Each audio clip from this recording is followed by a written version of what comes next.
female athletes to take a stand, but they do represent what we might see more of in the future, which is what we'll be talking about during this event. Today we're asking the question, what if athlete activism became a regular feature in sports? We'll explore today, what if more athletes spoke up on matters of public importance? What would be the implications in a number of areas, such as fan engagement, sponsorships, relationships within teams, athlete health and welfare, and society in general? To those of you who are just joining us via the live stream, welcome to the Future of Sports Activism at the Aspen Institute, brought to you by the Sports and Society program. Future of Sports debuted in 2018 as a quarterly conversation series by the Sports and Society program. Our first event in January was the Future of Football, Reimagining the Games Pipeline. Our second event in May was the Future of College Sports, Reimagining Athlete Pay. Our third event in September was Future of Sports Betting, Reimagining its Public Value. And today we bring you Future of Sports Activism. Future of Sports events explore topics with thought leaders, encouraging them to consider the major trends and political policy shifts on the table and ask, what if? In doing so, we aim to help stakeholders think through key questions shaping the future of our games, the sports industry, and its impact on society. None of this would be possible without the generous support of Marilyn and Michael Glosserman. We thank you both. The year 2018 marked another fascinating one in the activism for sports. Athletes, brands, and leagues took different positions on whether and how to address political and social issues. The NFL halted implementation of its new national anthem policy, leaving it up to each team whether a player would be disciplined for protesting. Nike, the largest company in sports, saw a boost in sales and stock price after releasing its Colin Kaepernick ad. LeBron James was told to shut up and dribble, so he created a documentary we just saw a clip from called Shut Up and Dribble. College athletes, WNBA players, Olympians, and others also continued to use their voice. Some are praised for speaking out, and others face backlash. What if athlete activism was a more regular feature of sports? If more athletes spoke up on matters of public importance, what would be the implications? Today's event features two panels. The first is on lessons that can be learned from how common activism has become in basketball. We're pleased to hear from Etan Thomas, Coach Cheryl Reeve, and Israel Gutierrez. The second panel on other sports institutions and athlete activism will feature Joe Briggs, Ellis McKenney, and Liz Clark. We're not breaking between the two. There's no halftime today, if you will. So please stay in your seats, and we'll start the second panel quickly. If you're the tweeting type, please join the conversation at Aspen in Sports and hashtag Aspen Sports Lab. We'll have about 10 minutes of Q&A at the end of each panel, so raise your hand and a microphone will come to you. After both panels, we welcome you to stay for lunch. Etan Thomas's book is available for purchase, and he'll sign copies during lunch also. And now it's my pleasure to introduce my colleague and our team's editorial director, John Solomon, to moderate our first panel. Etan, Cheryl, and Israel, welcome to the stage.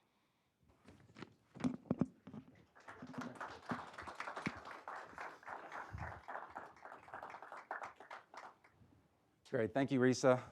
You all come up. Really appreciate you all being here. Thank you for our panelists. Really excited. I think this is going to be a really thoughtful discussion on athlete activism in sports. And our first panel that we have is intentionally basketball related because the WNBA and the NBA have been really at the forefront of allowing athletes and coaches to speak out prominently on social activism. So I want to introduce our panelists. First next to me is Etan Thomas. Etan is a former NBA player with the Washington Wizards who redefined himself as an activist athlete. Etan has written several books, most recently, We Matter, Athletes and Activism. It's a collection of more than 50 interviews with athletes, executives, media figures, and others. And it's available for purchase and autograph, as we mentioned, after today's event.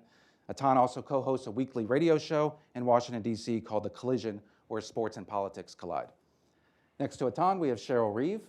Cheryl has won 4 WNBA championships and owns the highest winning percentage in league history as coach of the Minnesota Lynx, where she is also general manager. In 2016, Cheryl supported the entire team appearing at pregame warm-ups wearing Black Lives Matter t-shirts with the names of 2 black men killed by police and an emblem of the Dallas Police Department whose members have been ambushed. Cheryl uses social media to support many causes, including the Me Too movement, equal rights for women, and LGBTQ issues. And next to Cheryl, we have Israel Gutierrez. Israel wears several hats at ESPN. He's a sideline reporter for NBA games, a regular contributor to ESPN.com and ESPN's NBA studio shows, and a regular guest on Around the Horn and Highly Questionable. In 2014, Israel let the public know he is gay, and he is currently working on a film about the difficulties of being gay in sports. So thank you all for being here. I want to start with a sort of a fundamental question that I think that will help shape our conversations throughout today, and that is, what qualifies as activism in sports? I mean, I think there's a lot of different buckets that we could be pulling from, but to sort of help shape the conversation, why don't we go down the line, maybe Atan, start first. How would you define athlete activism? Well, activism is just speaking out and standing up for what you believe in. And it looks very different. It doesn't look the same exact way. It doesn't always look like Kaepernick. You know what I mean? It looks differently. And I think the thing about it is that, you know, people want activism in theory, but only when they agree with what the athlete is standing up for. That's basically what it is. You know, when athletes speaks out for something that someone disagrees with, that's when you hear shut up and dribble or shut up and play or stay in your lane. Mm-hmm. But if they agree with you, there's no problem. So, you know, people kind of redefine what activism actually means, and that's why there's such a big debate. Cheryl, how would you define it? Well, I think we're all activists in that, like Atan says, anything that you believe in, you stand up and you use your voice. And so it's not just a place for athletes or people from Hollywood or politicians. It's for all of us. We all are activists. When we believe in something and we take action and use our voice. And I think that's, you know, I think, you know, if the mission is to make the world a better place, I think that's, you know, if that's the frame that you come from, then it's not viewed as an adversarial word. You know, just 5 years ago, I was telling Izzy the story with my mom, sitting in a living room and seeing a commercial that moved me because it was strongly represented, whether it was a role of a woman, a person of color, and I made comment, and my mom said, "Well, I think you're overthinking it." And so we kind of had this conversation, and she turned and looked at me, and she said, "What are you, an activist?" And I said, "Yes, I am." If it's helping to make the world a better place, I'm all for it. I think there are different levels of activism, and I think it depends a lot on the subject as well. I think if they're very extreme subjects that I think everybody can relate to and understand, you know, like, you know, the police shootings of young African-American men, I think it requires a very strong voice, of something beyond just using your voice. I think you need to sort of follow up and do, you know, Malcolm Jenkins of the world and athletes who go on police ride-alongs and things like that, just to know that it's not just lip service, that you're actually supporting the change and the movement. But I think when you talk about different levels of activism, again, it just depends on the subject. Because me, myself, coming out a few years back, you know, and just speaking on the subject on television, just, you know, using a platform, not, you know, as you know, to preach or anything, just to give examples and live your life out loud. I think that in itself has created an activist in me. I get responses from people all the time just saying, "Hey, you've done so much for the LGBT community." And I was like, "What do you mean? I'm just telling you what my story is." And so they're saying, "Yeah, well, there aren't many people doing that." So it just depends on what level of sort of support your cause needs. But I think, you know, you can find yourself being an activist without even knowing it. Atan, you know, we're here talking about basketball in this first panel, but the NBA wasn't always as proactive with activism as it is now. I mean, you go back to the 1990s, Michael Jordan famously avoided political and social activism. Craig Hodges and Mahmoud Abdul-Rauf, a couple players, were essentially blackballed from the league for taking public stances. A decade or so ago, you're a rare voice speaking out in the NBA, and now consistently we're seeing star players, star coaches using their voice. So essentially, what's changed in the NBA? Well, you know, we get that question a lot. I think right now, as far as the NBA, you see a lot of people, a lot of athletes speaking out, dealing with police brutality. And, you know, with social media now, everybody having a camera phone, remember that's kind of new. You know, that wasn't really out when I was playing. So people are seeing it, and it just resonates a little bit more. I mean, when you see video of something, I just remember when I was in middle school, and I saw the video of Rodney King beating, and it was like, oh my gosh, what is this? You know, of course, they're always heard, always, you know, talked about, always been conversations, maybe even, you know, seen, but seeing a video play just changed everything. So now that you're seeing that more, you're seeing athletes react, just like everybody in the country is kind of reacting to initial shock, and then they're speaking out. But I think that the notion that if you do speak out, what is the follow-up? And then what are you doing? I mean, I think everything that the Players Coalition and the ride-alongs, I think they're doing tremendous work. I think it's great. But there is power in you speaking out to something. I wouldn't call it lip service, but speaking out to something and saying that this is an issue. For instance, I interviewed a lot of the families of the victims of police brutality in my book. And one of the things that Javaris, who is Trayvon Martin's brother, said to me, which really kind of, took me off guard a little bit, was he said when Trayvon Martin was first killed, they were trying to get the media to cover it around, South Florida, wherever they were, and nobody would cover it. And he said, they just said, that's just another young black man who was killed. It's not really newsworthy. This is what he told me. And he said, but then you had LeBron James talk about it. Then you heard D. Wade talk about it and personalize it when he was like, I'm thinking about my sons and, I'm afraid for my sons and I have to have the talk with my sons and things. And then the whole team wore the hoodies. Then he said, then everybody started paying attention to it. But he said if it weren't for athletes using their voice to speak on what particularly happened with his brother, in his words, he said many people wouldn't know Trayvon Martin's name. And that just hit me hard though, because there's so much power in the athlete's voice. And now that they're really realizing that amount of power, I think it's really beautiful that they're unafraid in this kind of current age. I think that's what's changed personally is, so growing up, I was not around during, the Muhammad Ali, the 60s, 70s, Olympic protests or what have you. Wasn't around for that. I feel like there was a lot more maybe relatability between the everyday person and the athlete then, because as I was growing up, the athlete was risen to this, status of wow, like, you're an amazing person. I can't relate to you because of your physical abilities, because of the amount of money you make, you're my hero, but there's a disconnect there. I think now what's happening is that they're trying to reconnect. They're trying to say, hey, I didn't remember Magic Johnson as some kid from Michigan who made it. I remembered him as this guy from LA with the great smile and the millions of dollars and all the commercials. And now you're hearing guys like LeBron call himself just a kid from Akron. And so you get all this, the young people who grew up in Akron saying, hey, I could be that guy, or I can relate to that guy. And so when he talks about, man, that could be my son out there, I think more people just sort of realize that he's no different than we are. And they live in a world, of luxuries and everything else. But, from step A to where they are now, they had to go through all these things that I've gone through. They could have been, this victim of this shooting. And I think they're just trying to bring it back to the roots level and say, I was you, and so you can trust that I'm going to fight for you. And I think whether it be social media, whether it be just speaking out on these platforms, I think there's a reconnection between, the superstar athlete and, the everyday person, at least an attempt at it. Cheryl, your team spoke out, the Minnesota Lynx. You wore the protest T-shirts. What did you learn from that experience?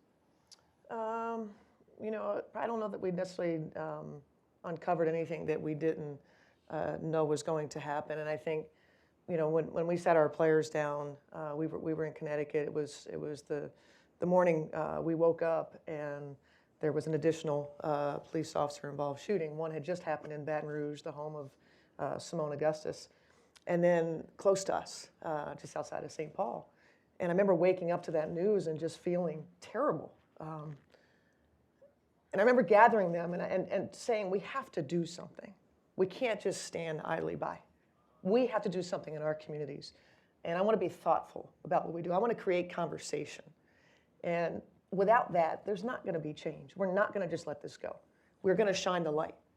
And I think that, initially you think right away the league. And I know that Lisa Borders, our president at the time, appreciated that thought because I think it's all in how you handle it. The place that we were coming from was to bring people together, not to divide. And so we contacted Lisa Borders and said, this is how we're feeling. This is what we're going to do. This was not about seeking permission. We're going to do this, and you can figure out how to align. Talk to whatever sponsors you need to talk to, but this is what we're going to do. When we sat the players down, the first thing we said was, this takes courage. This takes courage. nothing is going to happen without bold action. And bold action takes courage because there's going to be consequences. And we have to be ready for those consequences. And I think maybe what we learned was that it was difficult. It was draining. We were professional athletes. We had a game to play. So I'm not only wanting them to be bold and courageous as citizens, but I'm also wanting them to play great the night that we wore our shirts and had a press conference. And we did. I think we won by 30. But it was a learning experience for us in that what it felt to take on that weight, to get some backlash from that, but to learn that the backlash was so minimal and that we actually had far more support than what people realize in the way that we handled it. We did have 4 police officers, security detail for that night that walked out. As soon as they saw Black Lives Matter on the shirt, they walked out. I had our security person come to us and tell me, that, hey, Cheryl, they've walked out. And I said, how unfortunate. They've missed an opportunity. They've missed an opportunity to be a part of this, to be a part of the change that we were seeking. And it put them, I thought, in a very poor light. And it actually, illuminated the problem. And so I think through it all, it was just about, being courageous, accepting the consequences, having broad shoulders. And I think when you talk about, for young people, when you see that and you have that kind of courage, when your league supports what you're doing, I thought it was an incredibly moving time for our communities. Do you mind if I follow up, John? I just No, want to ask something about Yeah. the officers who walked out. As far as you know, was there any chance at dialogue with them and what the response was from them? Because obviously those are the people we're trying to reach out to as well, right? Yeah, and that's exactly what I asked for. When our head of security at Target Center, I asked for them to come back so that we could talk, so that we could explain to them, go to our press conference and listen to what we had to say.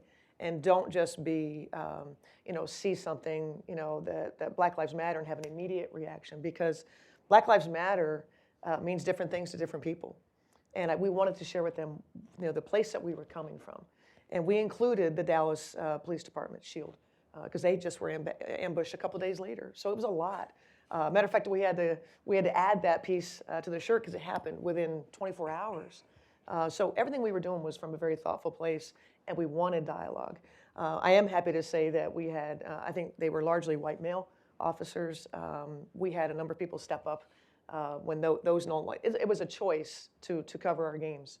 And I'm happy to say that they made a different choice and didn't return. I felt better about that. I thought it was a choice that was probably best for all of us.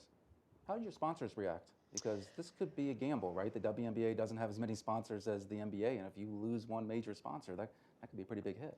Yeah, and again, I think it is all about communication. We wear Mayo Clinic on our jerseys. We alerted our organization. Our organization, it is on them to cover what bases they feel that need to be covered. I'm going to say that initially the reaction wasn't great because of the dollar, right? The business side of that.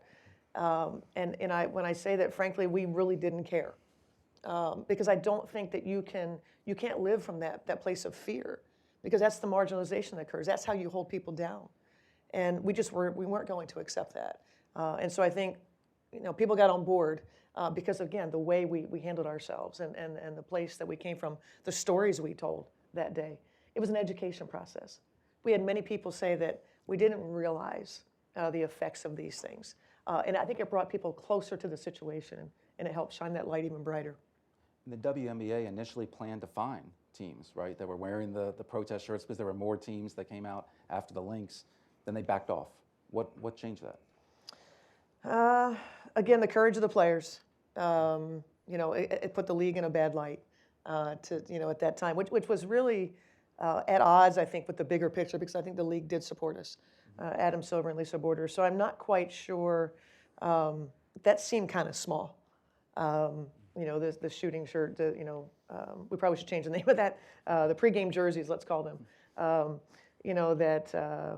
It seemed pretty small and very short-sighted on the part of the league, and it didn't match with, I think, the bigger picture and quickly they recognize the error of their ways and the power of the players and the players unionizing and again, not being fearful of the consequences.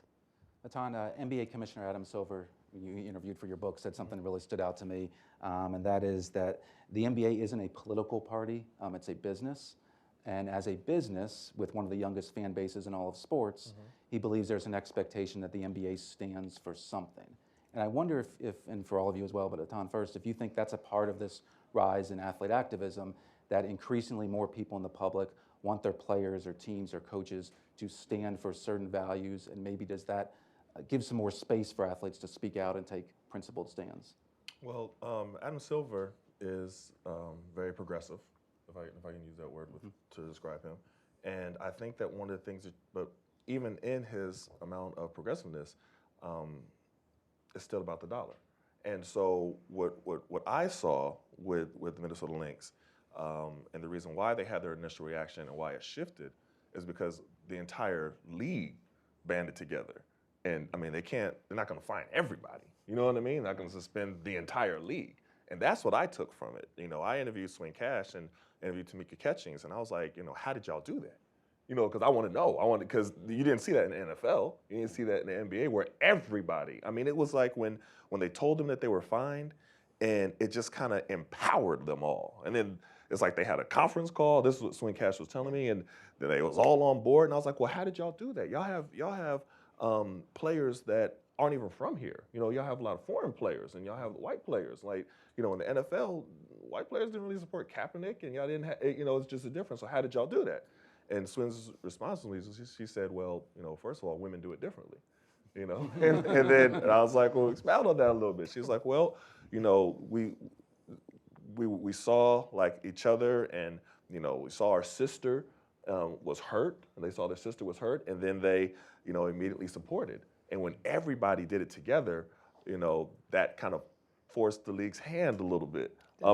That's what I saw. Nothing against the league, but that's what I kind of saw as the reason why things kind of shifted.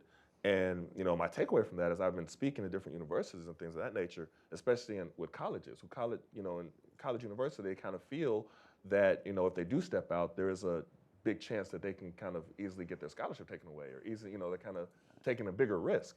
And I always use the WNBA as an example. They can't get rid of everybody. You know what I mean? They're not going to find the entire team. If there's a few people, then possibly. But what the WNBA did really shows the power of unity. And things are business, and people have to definitely realize that. But with Adam Silver and the way that he expresses his appreciation for activism, that's just different.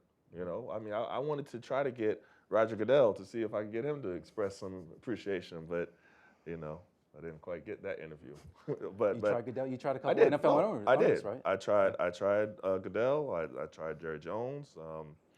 Dan Snyder. I wanted to get them on record, because I interviewed Mark Cuban and Ted Leonsis, and and people in management positions, because I don't want young people to be afraid. There's this thing that's always been out, that if you do speak out, you're kind of taking a risk, and that's kind of used to kind of silence a lot of athletes. I heard it when I was playing. Be careful, you don't want to get, done like Mahmoud Abdul for Craig Hodges, and you heard that over and over again. So I wanted to get, the different people in positions of power in the NBA and have them express, and they all did, that they have an appreciation for activism, and more specifically, that they wouldn't suspend or silence somebody who had an opinion that differed from theirs. You know what I mean? Right. That's the key thing. Anybody can support somebody that agrees with them. That's easy. Right. You know what I mean? But being able to support someone, and when there's a unpopular opinion, unpopular belief that the athlete is speaking out for, and they all did it, and I was really proud to be able to report that. Yeah. Matan, who would you say is a more powerful person, just in general? Mm-hmm. Adam Silver, LeBron James?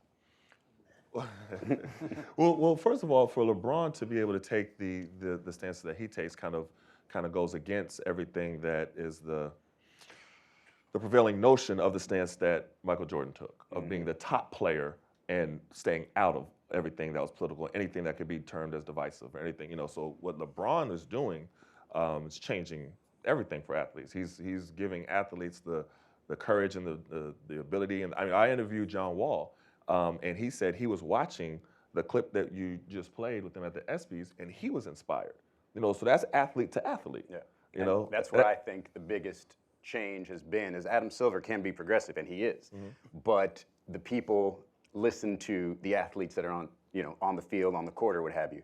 And LeBron James, I think, changed the game, like you mentioned with Michael Jordan. If everybody was just sitting back, then people in the audience would say, oh, okay, it's not really my place to say anything. LeBron, I was reading a quote this morning, which is very fitting, said you can be comfortable or you can be courageous. You cannot be both. And so when you have somebody like LeBron who has all the comforts in the world and can live his life entirely separate from all these issues comfortably the way maybe athletes have in the past, then you don't have that response from the audience. You don't have that response from the people that make you think, or a John Wall, the trickle-down effect from the top of the league. And I think you see it in other areas, right? You see it in the free agency area. You see it in player empowerment in their own decisions and separating themselves, from the business of the league. And I think when you see it in activism, it just, like I said, it trickles down through everybody. And so, and if there is somebody that has a different opinion, they can speak about that publicly and almost have sort of a public debate, if you will. And it could even be on social. It could be on whatever platform you want. And I think,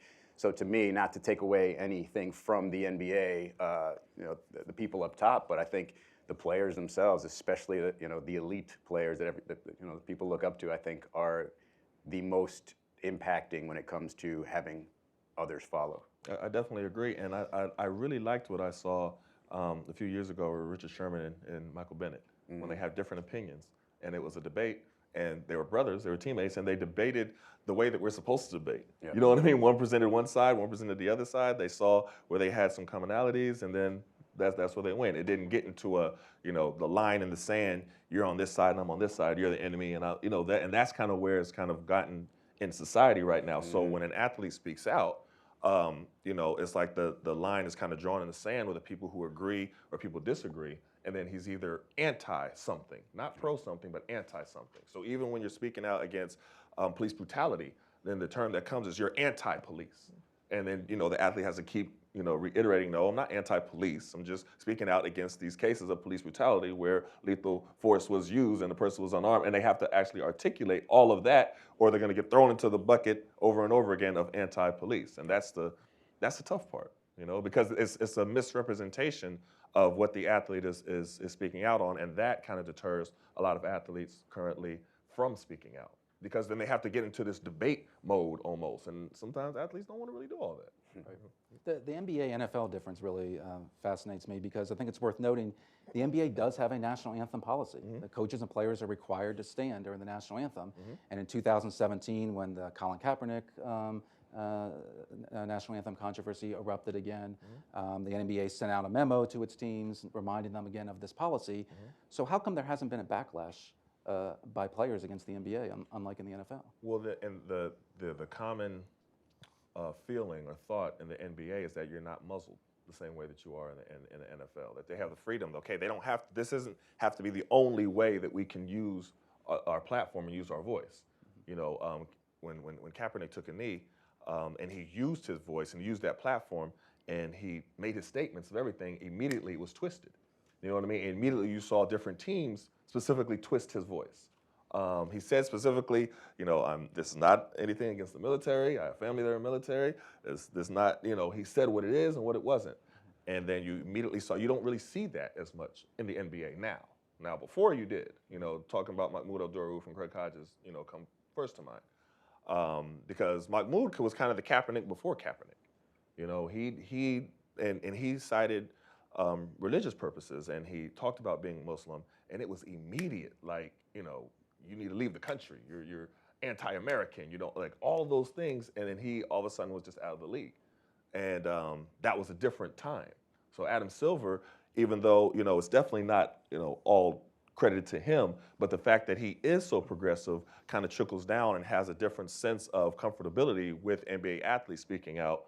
And then that's the reason why you didn't necessarily see a different backlash to that in particular, because they can speak out many other different ways. It seems to me that it's the communication around issues. I know, for example, in the NBA, on an Adam Silver front, I think when he sees something he'll attack it with communication. He's going to contact the people involved. He's going to listen to the perspectives and come to a resolution collectively. Whereas I think in the NFL, you don't see that. You see more of, kind of regimes, that there's not a come together. This is more of a stated thing. This is who we are. This is what we're going to do without regard for its employees. Can you imagine organizations running their companies in that way to silence them and tell them that you will do these things and there'll be repercussion if you don't? It's unheard of. It's a bit, when you think about the ownership group, when you speak progressive, in the NFL, it's very much a culture. Sort of the white male, the old white male, and I think it's just historically for them a method to hold people down, and so I don't think there's a desire to have that communication and have resolution.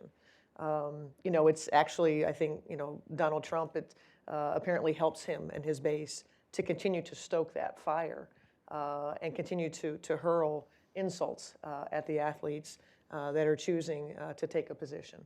And I think that's, to me, the fundamental difference that I've seen in watching both sports. Yeah, it's unfortunate that the message gets muddied, and I think it's also unfortunate for the NFL. They just have a lot more players. For not that Roger Goodell wants to be individually speak to everybody and reach out and do the same things that Adam Silver has done, but Adam has less players to deal with. He could directly speak with someone, and I think just the idea from NBA players is just having seen the way the message was skewed because of the kneeling and because of throwing in patriotism and the flag and everything else. And I think the idea is just because you already have a voice, because there are less players, less people to listen to, more focus, just be clearer with your message, with the way you're getting this across. You can be symbolic and sacrifice the way Kaepernick did, or you could speak out directly and get your message directly across. And you could argue which one is more powerful, right? We're still talking about Colin Kaepernick. He actually did sacrifice something. His career was affected, and he's obviously somebody that you can rally around. I don't think the flag and the kneeling and everything else in the NBA would have been nearly as effective. It would have been more of a sort of a piggyback onto Colin's initial approach. And I think, again, being more direct is the way the NBA players want to be. And because the league allows them to do it and to have that voice, I think they sort of, compromise, if you will. I think there's a little bit of that. Tom, correct me if I'm wrong here. I think there are guys who probably would be willing to take that knee and create that sort of bond with the guys that are sacrificing in the NFL. But I think it's sort of a compromise there where you say, I can find a different way, even though I support everything that the NFL and their players are doing. Speaking of Kaepernick, I wanted to talk about the Nike ad. So in September, Nike makes Kaepernick the center of its 30th anniversary campaign of Just Do It. And it put Nike right in the center of the NFL national anthem controversy, in part because Nike is a sponsor of the NFL. But what's interesting is in the first 3 days after the ad went out, Nike merchandise boosts by 31%. That's compared to a 17% increase over the same time frame a year earlier. What lessons, if anything, can we learn from that? And what did you all make of Nike's decision to make Kaepernick be the center of that campaign? Well, I honestly thought that Nike made a business move. I think they identified a target market, and their market was not the "Make America Great Again" crowd. And they, the people who are gonna, buy the merchandise, waiting for the LeBrons to come out, waiting for the new Jordans to come out and wear the Nike hoodies and things like that. That's the demographic, and the demographic was going more towards Kaepernick, and that's the demographic that they chose. That's honestly what I think it is. The reason why people got so excited about Nike because it was kind of a in your face to the NFL, who wanted to kind of make Kaepernick an example of everything that he has to give up because he did this. And almost where if you step out of line, you will get this too. So Nike kind of ruined that, that for them, as far as Kaepernick being kind of ostracized to the point of nobody wanting to touch him at all. So that's why people got a little bit upset. And you saw how upset, I just named people. That's all right. The Fox News and Bill O'Reilly and Sean Hannity. I was trying to say it in a creative way to not name people, but all right. But we turned on Fox News, saw how upset they all were. You know what I mean? That kind of people, you know, is kind of in your face to all the people who wanted, was cheering and like rejoicing that, see, nobody has signed Kaepernick again. And it was kind of a lesson to all you players, don't do what Kaepernick did. And now, you know, that message is a little bit different now because, you know, that even though he's not playing, you know, he still got a Nike contract. So talking with young people, what they see is like, oh, okay, he didn't, you know, they weren't able to completely ostracize him. And so that ruined that narrative. Cheryl, do you have any thoughts on I think it speaks to the business of social responsibility. In that, I think what you see now, companies, you know, people that I know that when you think about opportunities for sponsorship, social responsibility has moved up. People are investing more into social responsibility.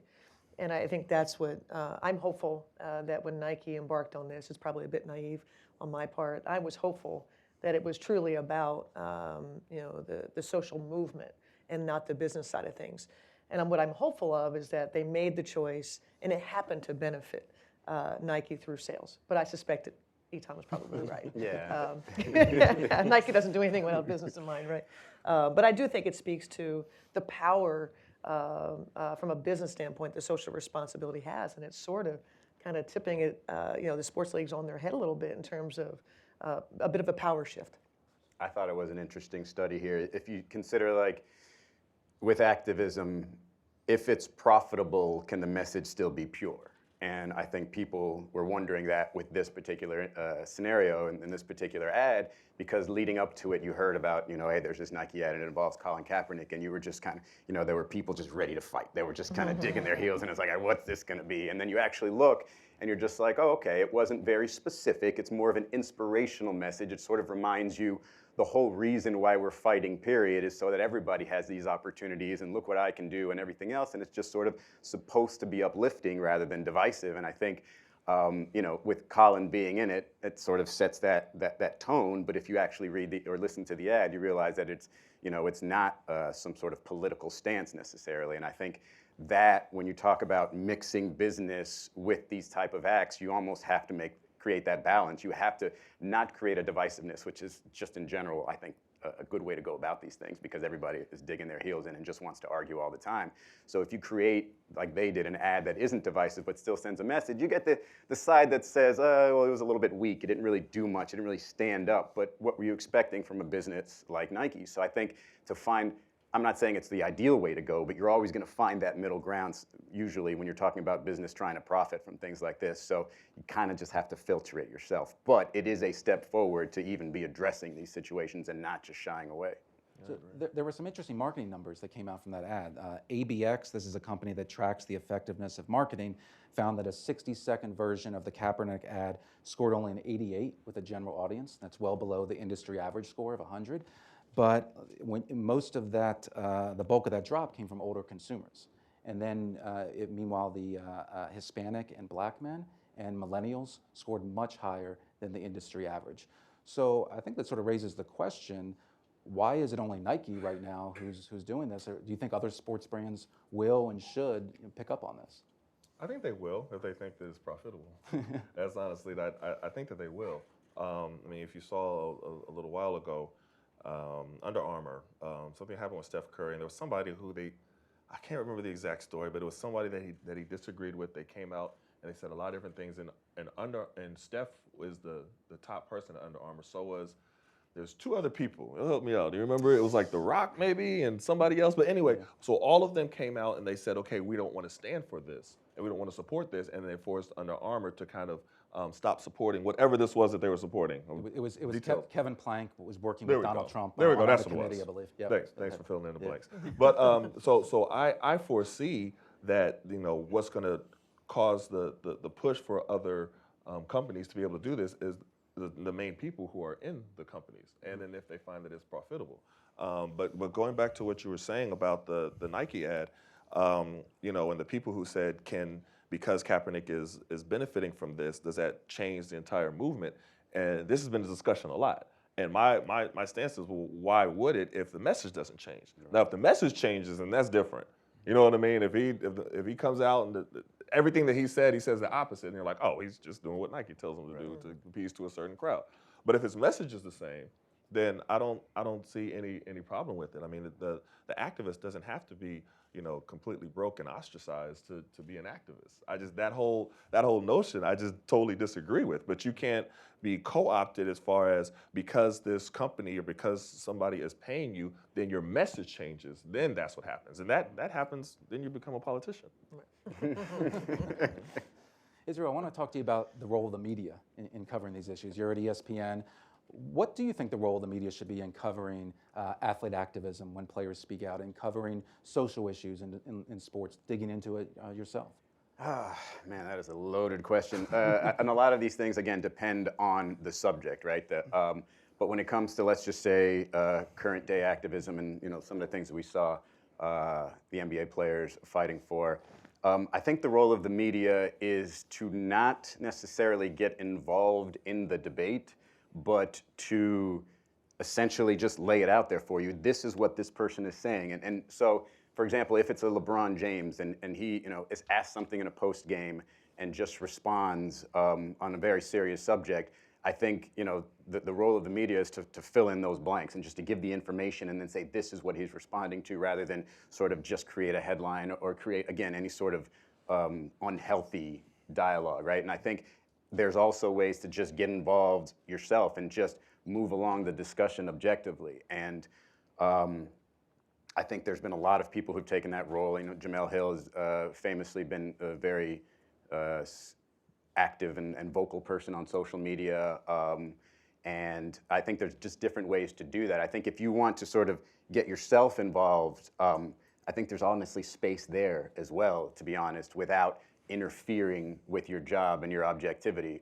My particular cause right now, as you know, a gay man in the world of sports, we are literally invisible in pro sports. There are no out gay men in pro sports. So my role as a visible person in sports media is to say, you know what, I can be that person for now, because I'm somebody that, you know, young boys probably look at and say, hey, I can aspire to be that guy. He's in sports. And then if they happen to be, you know, gay or struggling with their sexuality, they can say, well, there's somebody who did it and overcame it, and I don't have to do as much. So that's essentially me taking an active role in activism. And then I think there's other ways you can do it, whether it be behind the scenes. Like I'm working on a film right now on the difficulties of being gay in sports and getting to the root of why, you know, boys and girls have to hide this, and how it affects them mentally growing up, and how, you know, it eventually manifests itself as adults and as professionals. And I think that in itself opens up the eyes to the audience. And as a member of the media, I can objectively provide you this information and just let you decide, you know, what you want with it. I think, you know, even when I came out publicly, that was my goal, was to get this story out there so you can say, hey, for anybody that can relate to this, you know, I went through this, here you go, but also not to be divisive or be, you know, set in stone on any sort of subject, and just not give anybody any reason to be upset. Just offer an example and let you make the decision. And I think that's our roles in general, right? You objectively give people information, let them make the decisions. But I think what our role would be is to provide the information, maybe where it's not fully provided. And then if people ask us for our opinion separately on social or whatever, I think that's perfectly fair to provide it. See, I don't see that as what happens. You know, I think that's great if that's what happened. But I think right now with the media, as soon as you start reading an article, you know where the writer stands. Oh, no, I agree with you in any terms topic. that people aren't doing it right. I think that should be the role. Right. I'm not saying that as the current role. I think currently, there's too many people getting caught up in their opinion and sort of not being professionals in that sense. I think we've gotten into a world where, journalistically speaking, which is an entirely different conversation, where there's a gray area between news providers and objective news people, and, you know, columnists or analysts or people who are supposed to have this opinion and, frankly, you know, side with one way or the other, and don't veer off and don't really listen. And I think those are the types of dangers that you look at, and you create this division, and you say, well, there's a member of the media who agrees with me and is staunch and is, you know, open-minded, not open-minded, but openly speaking about this. That's the media that I support. But it's just, you got to know what you're listening to sometimes, or reading sometimes, and I don't think people differentiate enough, and I think that's the fault of the media, frankly. So Izzy, I'm interested. I mean, what's ESPN's reaction to your work on the film? Because as you well know, ESPN has taken a different position now. They are very clearly saying we're going to focus back on the playing field, back on sports. ESPN felt that they swung too far to the left, too far to covering political and social issues. I think the current regime definitely believes that. I don't know if John Skipper thought that. I think John Skipper was somebody who's very much in favor of that type of activity from his employees, as long as it wasn't, again, too over the top or too divisive or anything like that, or unprofessional at all. But I think, there is sort of, I would say, a readjustment right now in the way they weigh a lot of these issues and a lot of our roles in them. And I think for me personally, with this role, like I think, gay and sports is it's in the fabric of sports, the story of it, because, and just for me as a boy, and I know a lot of others in that same scenario, even currently, when you're struggling with your sexuality growing up and you're interested in an area that's so hyper-masculine as sports, you're literally making a decision to say, okay, I'm either going to go into my career in sports or I'm going to be my true self. Very rarely do you get the person who's courageous enough to do both, very rarely. And so I think it is part of the fabric of sports, and I think it hasn't been told. I think we tell it from sort of the finish line perspective. We talk about it, how are they going to be accepted in the locker rooms? How are they going to, deal with the media? Are they going to lose, money and marketing opportunities and everything like that if they come out? And instead, we don't talk about the sort of mental abuse that they took for years and years and years, and why they had to not be their true selves and why they make that decision. And you talk about, they're not going to drop any names or anything, but there are athletes with rumors about their sexuality. And rather than, we talk about maybe a little bit of the homophobia or transphobia that's involved, but we don't talk about sort of that athlete and what he is or she has had to endure their whole life, and then eventually kind of are forced to come out and things like that. And I think because it is so part of the fabric of sports, I think that's my sales pitch. I'm giving you a sports story. It's on the human side, but I'm giving you a sports story. And it's never been done this way before, and there's weight to it with these voices. So, allow me to do it. I have not actually made that sales pitch yet, and so I hope they're watching maybe. But I think there's just a lot more of a weighing of what is relevant to sports and our audience, and what is sort of divisive and going to draw people away. I don't think the numbers showed that people were pulling away from ESPN because of our politics, but I do think there's definitely a sense of reeling it back in, if you will, and the idea of staying in your lane, but with while still properly addressing certain subjects. Right. Interesting. Well, I wanted to open it up to questions now as well. If you have a question, please raise your hand, and we'll have microphones come around. Please try to keep your questions brief so we can get to as many questions as possible. Thanks. Mark Hyman, George Washington University. I'd be interested in hearing your thoughts on the role of players' associations in supporting and facilitating activism, and also what you think the future of activism is in college sports. I think the players' associations can play a big role, but sometimes the lines get a little blurred because the players' associations' main concern reforms around contracts. So when you're talking about the NFL, anything that can affect the contract or take away from something in labor negotiations is going to be hard to really kind of balance that. I think that's why they put together the Players Coalition, to kind of have that to be where different players' thoughts and opinions and things were going to kind of be shifted and into different ways where they could help each other.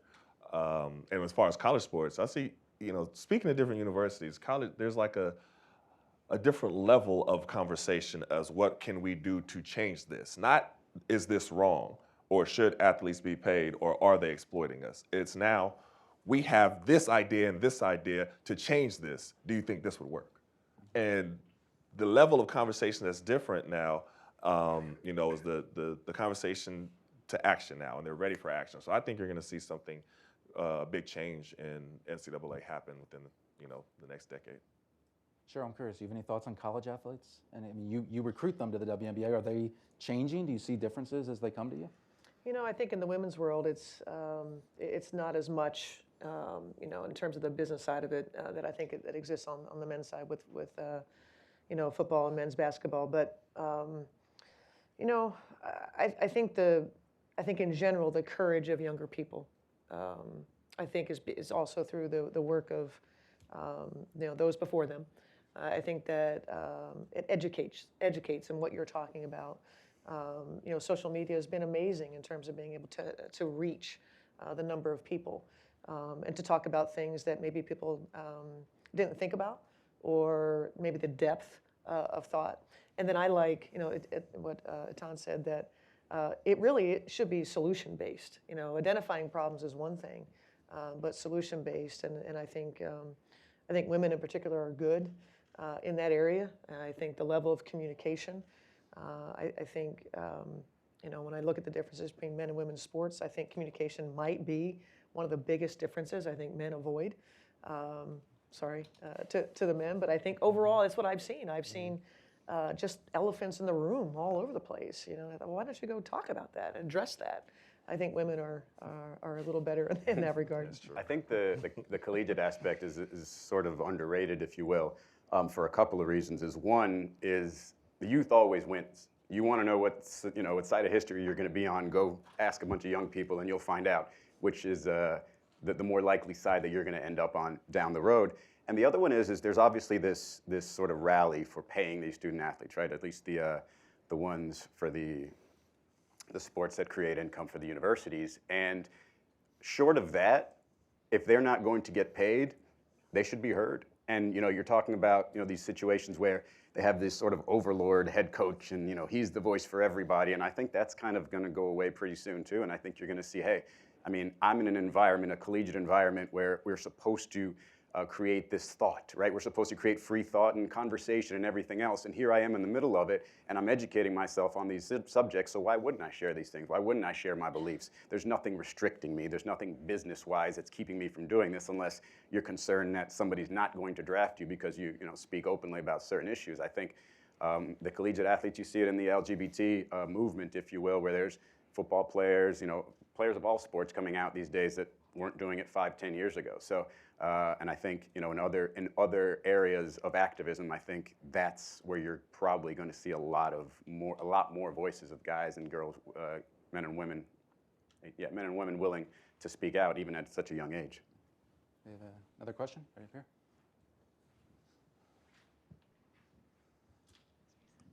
Hi, I'm Melissa Otterbein, George Washington University. I'm curious what the future of sports activism could look like with youth sport and youth coaches. As far as AAU, like type level? Yeah, youth or Pop local Warner? community level sports. Well, it's a business, so it's not the way that it was when we were younger. I say we were on the same age. So when we were younger, it was completely different. AAU is completely different now, and it's monetized and it's business.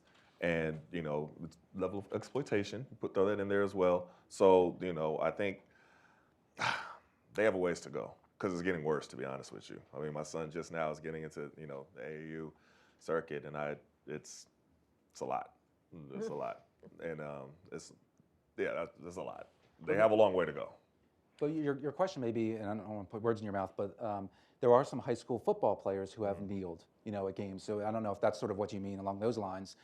Do we see this trickling down and going to high schools and youth sports where they take activist stands, and should they take activist stands? Well, it has been at that trickling age? down. Yeah. You just have sometimes you're at the mercy of the high school and what they want to implement. You have high schools that are suspending kids for not standing for the Pledge of Allegiance right now. It just depends on the particular high school. Then you have another high school who they all did the Hail Hitler Nazi sign.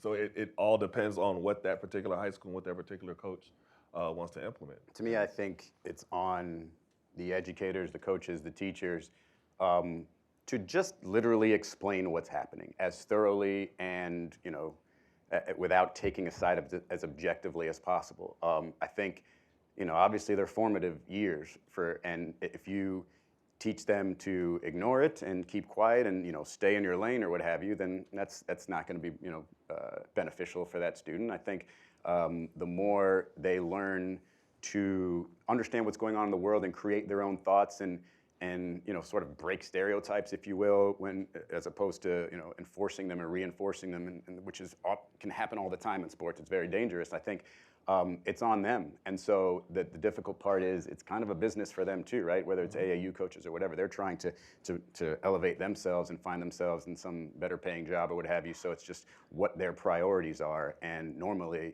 as an educator, as a coach, you've got so much going on. It's hard to say, hey, I'm going to teach my kids what the point of all this is, as opposed to just teaching them the sport. And it's a lot to ask, like you said, Etan, and it's a long way to go. Question right here.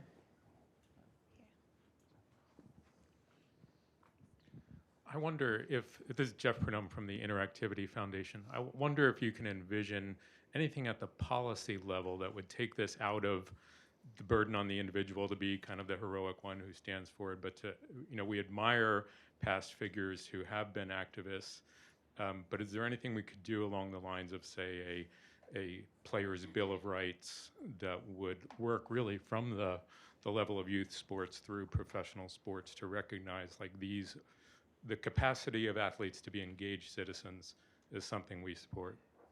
I'd like to take that from the standpoint of 1972.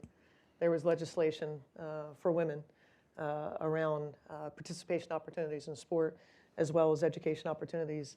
And to this day, we continue to fight for equity. So I don't know that legislation really changes anything. It's talked about, we're still talking about the same things that we did 40 years ago with regard to women's sports. The fight is still the same. Billie Jean King, in her movie just a few years ago, I remember walking out of there and just being so angry that we're still talking about the same things. I suspect the same thing would happen. Sure, we could do a policy, a Bill of Rights, but I don't think that it requires people to adhere to it. I think using sport as a vehicle of change is something that's really powerful. And I think teaching at a young age, every citizen has rights. We all have rights, regardless of what our beliefs. And being able to, speak your truth and live having those equal rights, that's what I think sport can bring about. And I don't think there's any policy that will help us get there. And I think at the same time, while sports can be about that, it can also be something that's very confining, and where you are taught to kind of be on this mindset where you block out everything else from reality and just focus on your sport, and nothing else matters. All that matters is your sport, and the more that you see young people resisting that type of mentality, which you see a lot in football. I would say you don't see that quite as much in basketball, but in football, it's really just you're like this, and you're seeing young people having to deal with all these issues, and they want to speak out. They want to say what's going on in their community, and they want to say they're having issues with the police, and they want to say, no, this isn't right. I can use my platform and say that this isn't right, and people are going to listen because I play basketball or because I play football. And I think it's up to the coaches to try to help them, nurture that thought. Nurture what they're going, because right now where young people are, there's not that fear that there was before, and they want to do something. Mm-hmm. And I think sports can be a really great tool to kind of help them along, and how to effectively, take all those emotions and all those feelings and all those thoughts into something that could be monumental. So you could use sports, for good or evil. Great. Well, we're going to wrap up there. Really appreciate it. This is a great panel. Please give a big round of applause for our speakers here. Thank you all so much. And we're going to transition real quick now to our next panel. And I want to introduce Tom Ferry. Tom is our Executive Director at the Aspen Institute Sports and Society Program. And he's a former award-winning ESPN journalist who's going to lead our next discussion. All yours, Tom. Thanks, Sean. Good job. All right, well, that was a terrific panel. Thank you, John, Izzy, Cheryl, Etan, and I'd like to bring up the three people who will hold down this one. So, would you come on up here?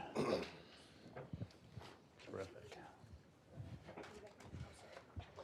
So to my left here is Joe Briggs. Joe is a public policy counsel of the NFL Players Association, where he has worked since 2006. Joe's role is in raising awareness of NFLPA issues on Capitol Hill and with local, state, and federally elected officials, in addition to legal duties with the association. The legal department protects and enforces the rights of NFL players, including filing grievances to enforce provisions of the collective bargaining agreement and NFL player contracts. So welcome, Joe. To his left is Ellis McKinney. Ellis is a University of Maryland football player. He was close friends and teammates with the late Jordan McNair, whose death last June during a workout led to an investigation into the football team's culture that got quite a bit of attention nationally. When coach DJ Durkin was briefly reinstated, Ellis and two of his teammates walked out of a team meeting. Ellis used his Twitter account to criticize the lack of accountability for his friend's death. He said, quote, "It's never the wrong time to do what's right." And the very next day, the coach was fired. And to his left is Liz Clark. She is a reporter with the Washington Post, where she reports on the business side of the NFL, Washington's NFL team, and there's a lot of business issues, which we regularly hear about, so thank you, Liz, for your contributions. She also covers the Olympics, tennis, and auto racing, and is a regular contributor to the Tony Kornheiser Show podcast. In recent months, Liz has reported on the NFL, national anthem protests, and the USA Gymnastics sexual abuse scandal, including the role that athletes' voices played in those circumstances. So really, again, welcome and thank you so much for being part of this conversation. I'd like to start this off with going back to the first question John asked at the top of the day is, let's define activism here, right? Because on some level, there's this idea that sports is sort of an apolitical institution, and now we're seeing all this politics crop up. But if you really look at the history of sports, it was originally promoted as a tool of nation building. It had very political and social purposes at the outset, and it morphed into this idea of sport entertainment.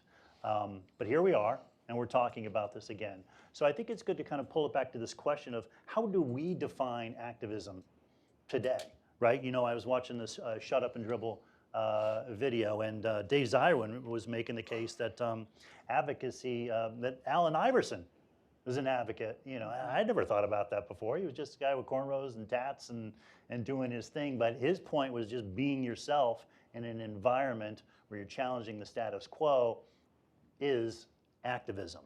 But it begs other questions too. What about charity work? Does that count? Community work? Showing up and doing nice things for kids, raising a little bit of money, does that matter? What about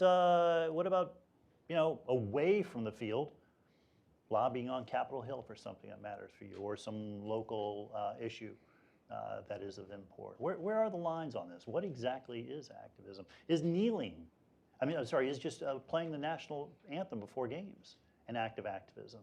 Meaning, this is what we believe the country should be and how we should be represented. Where are the lines? So let me kind of roll through here.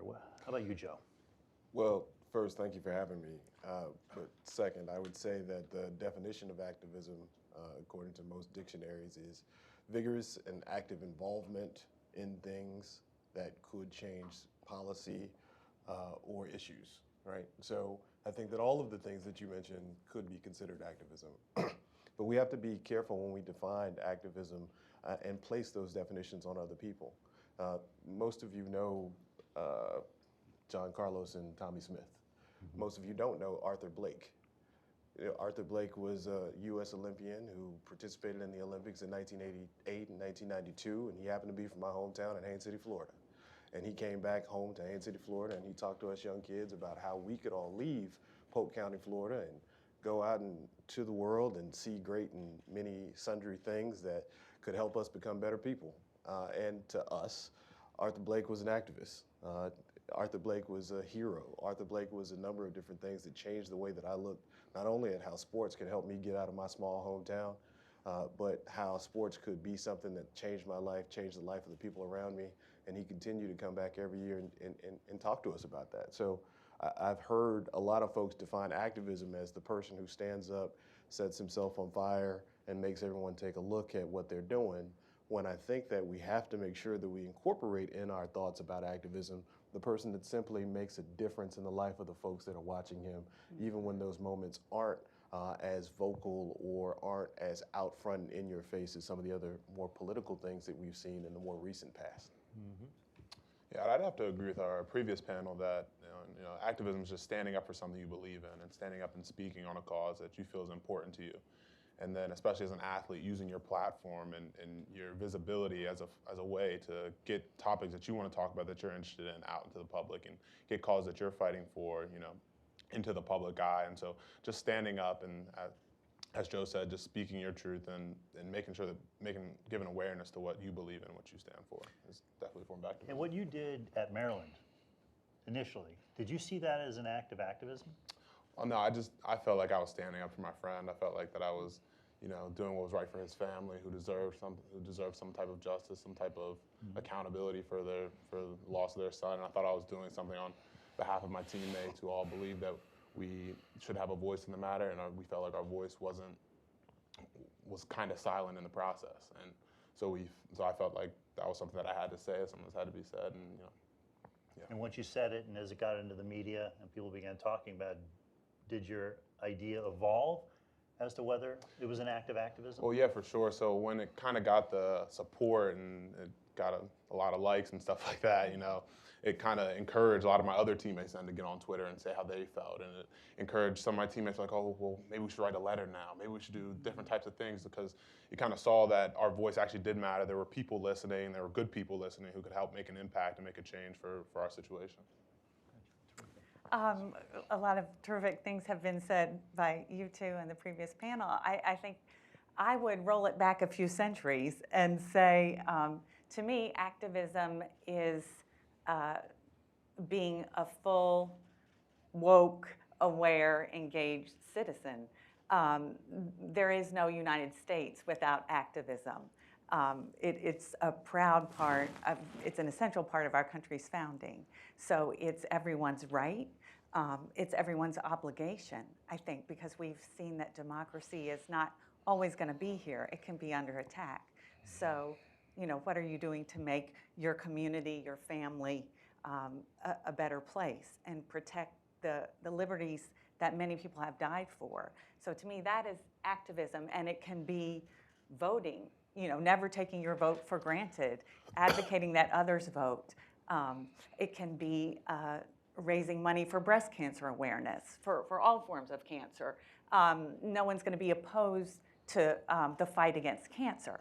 I think what makes our discussion today so interesting and this issue so challenging for athletes is that where we want to focus is how does that change when you take on issues that there's not unanimity about, that some people may react poorly to, that may feel threatened to.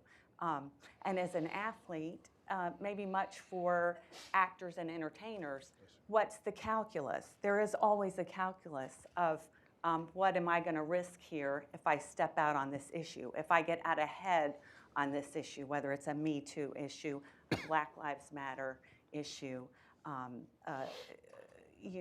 inequity of wealth of issue. And the sports is just a fascinating case study of that.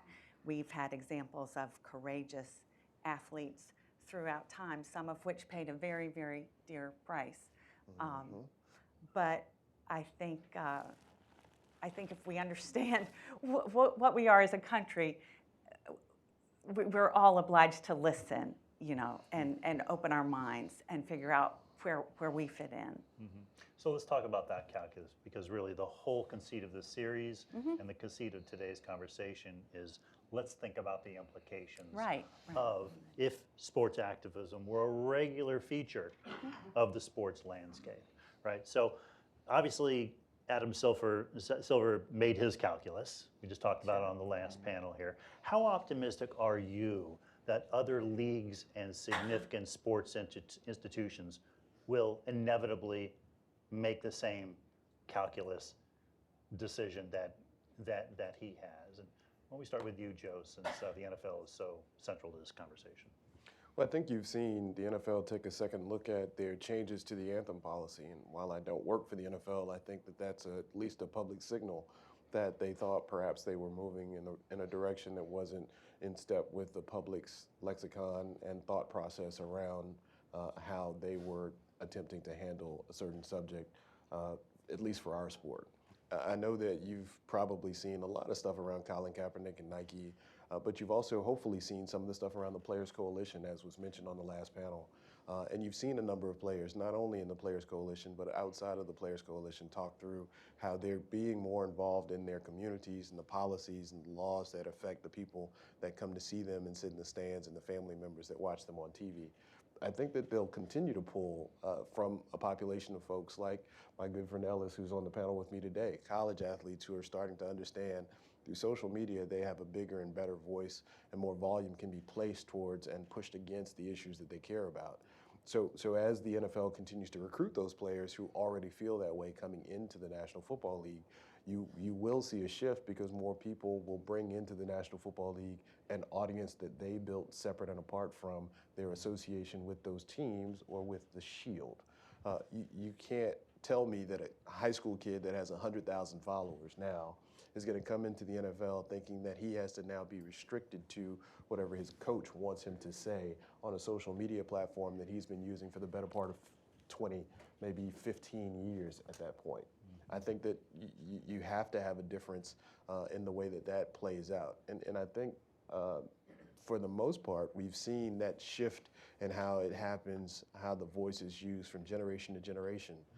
And I think that that shift continues to happen, right? Like early in the tenure of the National Football League, back when it was the American Professional Football Association in the Jim Thorpe days, and you had a different voice from players than you have now, than you had in the 1970s when you had superstar football players that went and met with superstar basketball players and met with boxers so that they can talk through what was happening with Muhammad Ali behind the scenes, and Jim Brown took the leadership on some of that stuff. And now you see players in the 80s and the 90s where Reggie White took the lead, and now you've handed the baton off to the Colin Kaepernicks of the world, and even the Malcolm Jenkins and the Eric Reeds of the world. So I think you'll continue to see a shift because we see shifts in society, and sports is a reflection of society, and sometimes it takes the lead, sometimes it takes a back step, but it's also a reflection. So 10 years out, can you see the NFL getting to the point, whoever the commissioner is then, maybe it's Roger Goodell still, standing up and saying what Adam Silver says now, which I'm proud of my players for taking these, taking stands in these issues and recognizing that there are a certain set of sponsors that maybe support that activity, or that it just generally makes good business for the NFL? Well, 10 years ago, you would have saw the NFL fining Brandon Marshall for wearing green cleats. But now, 10 years later, you see my cleats, my movement, my cause, my cleats become a more prominent thing that's happening in the National Football League. So I think that's an answer to your question. What about college football and college sports in general? Younger players, you're a little more vulnerable. You lose the scholarship. You're all fighting to get the real paycheck down the road. I mean, what's possible? Well, I think in college athletes are even more relatable to high school and youth athletes. So I think one of the most important things about sports is how they impact youth. And you see with the way sports are played now, there are rules that there's no taunting after plays. They're trying to leave the right impression on youth, and advocacy is no different in this matter. Every October, there are little kids around the country asking for pink cleats for breast cancer awareness because everyone in the NFL wears pink cleats and their heroes wear pink cleats. So I see us getting to a time where it is cool then to stand up for something you believe in. It is cool to take a knee. It's cool to, Malcolm Jenkins made it cool again to put your fist in the air and for something you believe in. And so I think if this type of advocacy continues in professional sports, this trickle-down effect will continue down even farther, as we've seen with other causes. And I think as a college athlete, that's something we still look up to professional athletes. We're not on that level. We still they take the lead and we follow them in that point. So seeing people like LeBron James saying, like, I'm not going to shut up and dribble, I'm allowed to have a thoughtful and intelligent opinion on matters of public policy, matters that, affect our country, definitely inspired me and my teammates to speak up and things like that. How much courage can college athletes muster if they are getting significant pushback from their coaches and the administration? I mean, I remember I was the guy who broke the story at Northwestern with Kane Coulter, and I was there that morning when they went and they turned in the union cards. He and Ramogi Huma did in a cold winter day, and I was like, I can't believe what this guy's doing. Right. It was just it was the most courageous thing I had ever seen from a college athlete. It got shut down eventually. Given that, I mean. Yeah, so I'm gonna be honest, so the people who, myself and the two other teammates of mine who walked out of that meeting were definitely taking a risk, but there were two other seniors and I already have my degree. You know, we were people who our risk might be less than a freshman who doesn't know what's gonna happen. And you know, it was sad because then we'd go back in the locker room the next day and a few people came up to us and said, you know, if a couple more people stood up, we would have been with you. If there would have been more, it's just we didn't know what could happen, and they control every aspect of our lives. You know, they control playing time, they control our scholarships, they control our stipends, you know, how we eat every day. So it's such a risk that you have to be willing to take, and we were willing to take that risk because we had already capitalized on those things, and we had a little bit less to lose than some of my other teammates did. Is there? I know you guys have supported Ramogi and Kane and stuff. Is there more the NFLPA could do or the NBAPA could do to support players, you know, at the college level when they have these issues? Well, I think we'll continue to support Ramogi and the folks at the National Collegiate Players Association. But I'd say something here. You know, one of the reasons why student athletes, and I play ball in college as well, think that they don't know what's going to happen is because we don't teach the history about other player movements that have happened.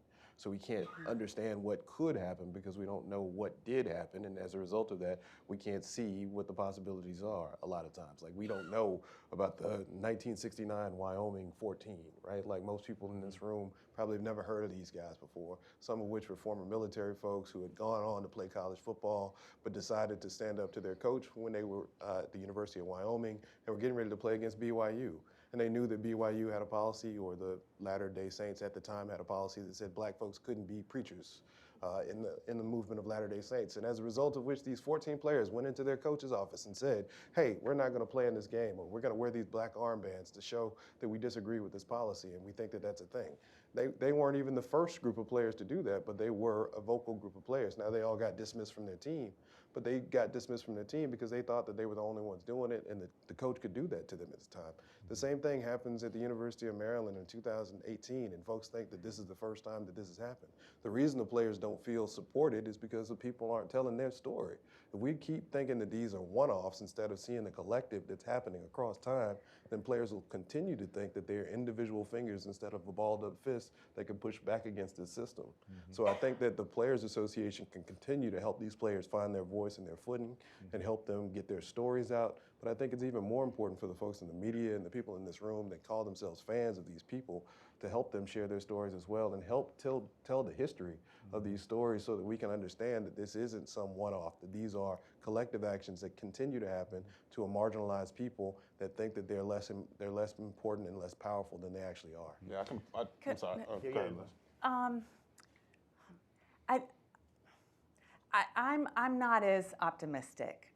Certainly on where college athletes are going to be in terms of empowerment in 5-10 years, and where the NFL is going to be in 5-10 years. I respect, and I think that's a great point about the failure to teach the history to make people aware of their power. But I want to say a couple things about the reality as I've seen it in 30 years as a sports writer. I'm glad you used the word courage, because to me, there's no more courageous athlete activists now than college football players. Their playing time is controlled. Their scholarships are controlled. The labor force turns over, every 3 to 5 years. They are completely under the thumb of the organization. Every adult in the room at the state level was prepared to return this abusive coach, and in fact did return this abusive coach. So there can be all the awareness of individual power on a roster of 100 football players, but they can be quashed, silenced, ignored. Heartfelt letters from their parents about you can't abuse my child this way can also be ignored in the name of keeping that Big Ten machine going. So they face enormous challenges, big money challenges.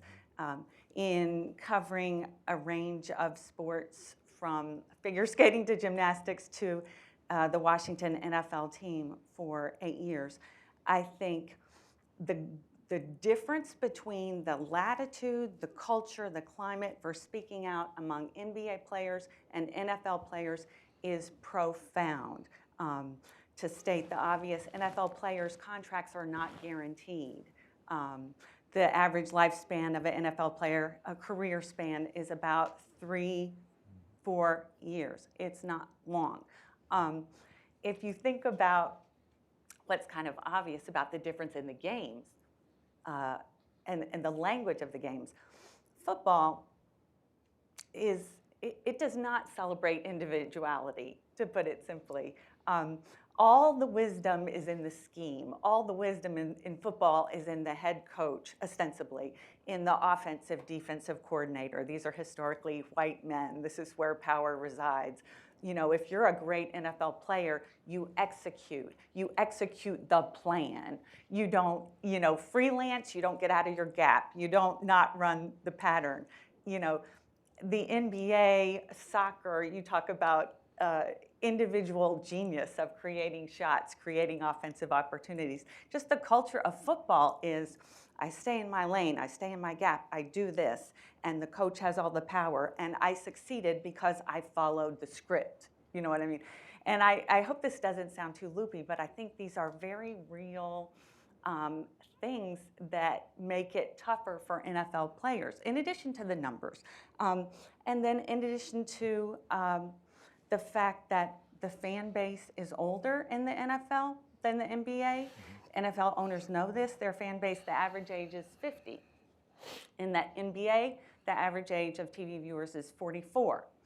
If you look at the last decade, the average age of NFL TV viewers has grown by 4 years. So it's getting older. In the NBA, it's grown by 2 years. It's also getting older, but not as rapidly. So what this should tell you is that the NFL is doing a poor job not only reaching younger fans, but replenishing their dying fans with any fans at all. You know, it's so this. I think the change that you'd want to see if you believe in everyone's right to participate and speak out on issues you care about, the change you want to see, I think in the NFL is going to have to be made by a business case. You're disconnecting with your fans. Your fans are going to be about 60 in a little bit here. So maybe you want to speak to a younger audience. So let's talk about team culture a little bit here, related to activism. One of the business arguments for not taking activist positions, controversial positions, is that it'll create division in the locker room, or it'll distract players from the real purpose, which is to win the game. We need to win the game to sustain the product. Etc. But the Philadelphia Eagles, which were probably the most activist team, tell me if I'm wrong, in the NFL last year, they did okay. So what do we take from that? Was that just an anomaly?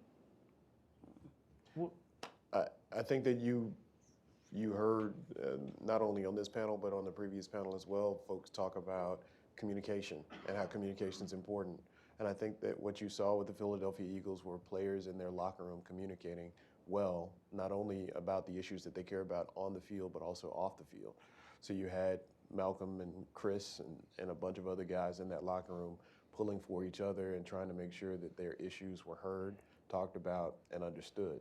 And you didn't see a lot of folks allowing the co-opting of that message go outside of the locker room. But I think that also translated well on the field, and them playing together and communicating their position and understanding their role as a part of the team. While I understand how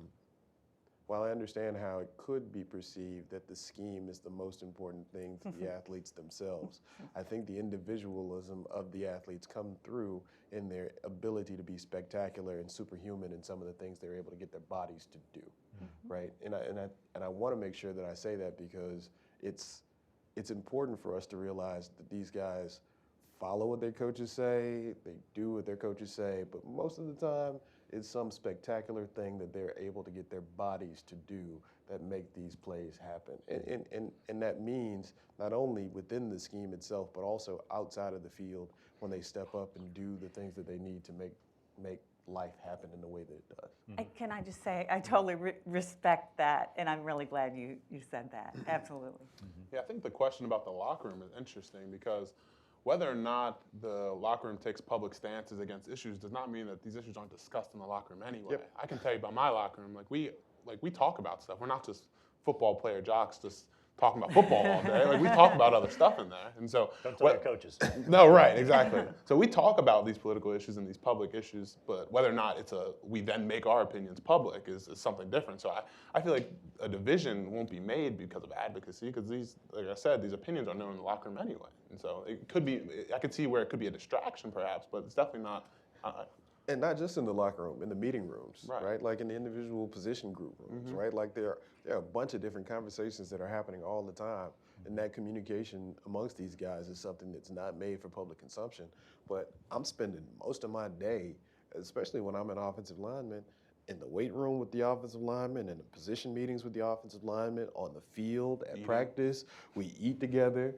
After practice, after we go home, we may all go out and fish together. So we're spending a lot of times, they get to see me as a person and as a human in a way that most other folks don't. So when you talk about the division in the locker room, if there's a division in the locker room, usually that gets meted out pretty quickly. And the guys that don't like each other, they come to a mutual respect that they don't like the issues that they don't like about each other, but they still figure out how to way to make it work on the field. And you see those teams do really well. But the teams that can't make that jump in the divide between the two of them, you usually don't see them work out as well. Not on the field, not off the field, and that shows up in ways that we've all seen before. So how much divergence of opinion do you have in the locker room on these political conversations, these social issues? Or is it like an echo chamber, like, yeah, that's wrong, we all agree and we're all bonding? Or is it like, no man, you are way off base, but we're still going to come together? You can't expect that in any room you go into, whether it's a locker room or a meeting room, or it doesn't happen in our United States Senate, it doesn't happen anywhere. But especially, I think a football locker room is so interesting because you have kids from impoverished neighborhoods in the South, you have kids from the Northeast who come from money, you have kids from the Midwest. It's such a melting pot of so many different ideas that it's healthy, and it's something constructive where we may not all agree, but you learn more about people and about where they're from being in a locker room like that. And if I could piggyback, in my 8 years covering NFL locker room, there is a range of views. But what I love and admire so much about the NFL teams that I've covered is that it is really an unapologetic meritocracy. No one gets the starting job because of who their dad is or how much money their family is. You earn that spot. And I've covered highly functioning offensive lines that have, 5 guys. One is a country music fan and hunts on the weekend. The other is a rapper, single guy, goes to clubs. It could be a range of just cultural differences. It does not get in the way. I think it's a complete false outward perception or narrative that, oh, this is going to cause a division in the locker room because not everybody feels the same. Well, on this issue of racial, social justice, within a given player, it's unfair almost to sum up that person. I've covered many NFL players who might be the son of an Army officer and have a brother who serves in Afghanistan and have a cousin who was killed by senseless gun violence. I mean, a lot of individual players are dealing with the complex issues in themselves. So it's a poor job by journalists or a naive job by fans to make assumptions about, do real world issues get in the way? Yeah, as a fan, if you pay your $100, you may think, I don't come to be preached to, entertain me, I don't personally admire that view, but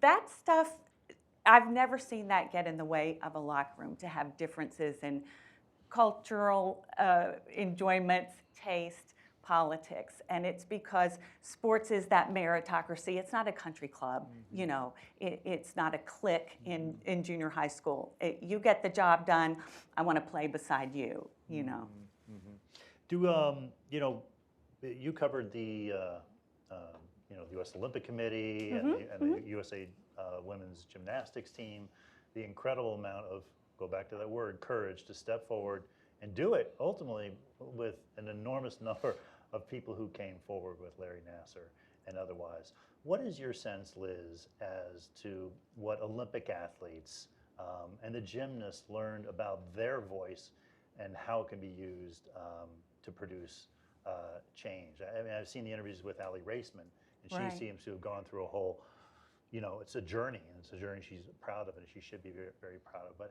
how do you assess that?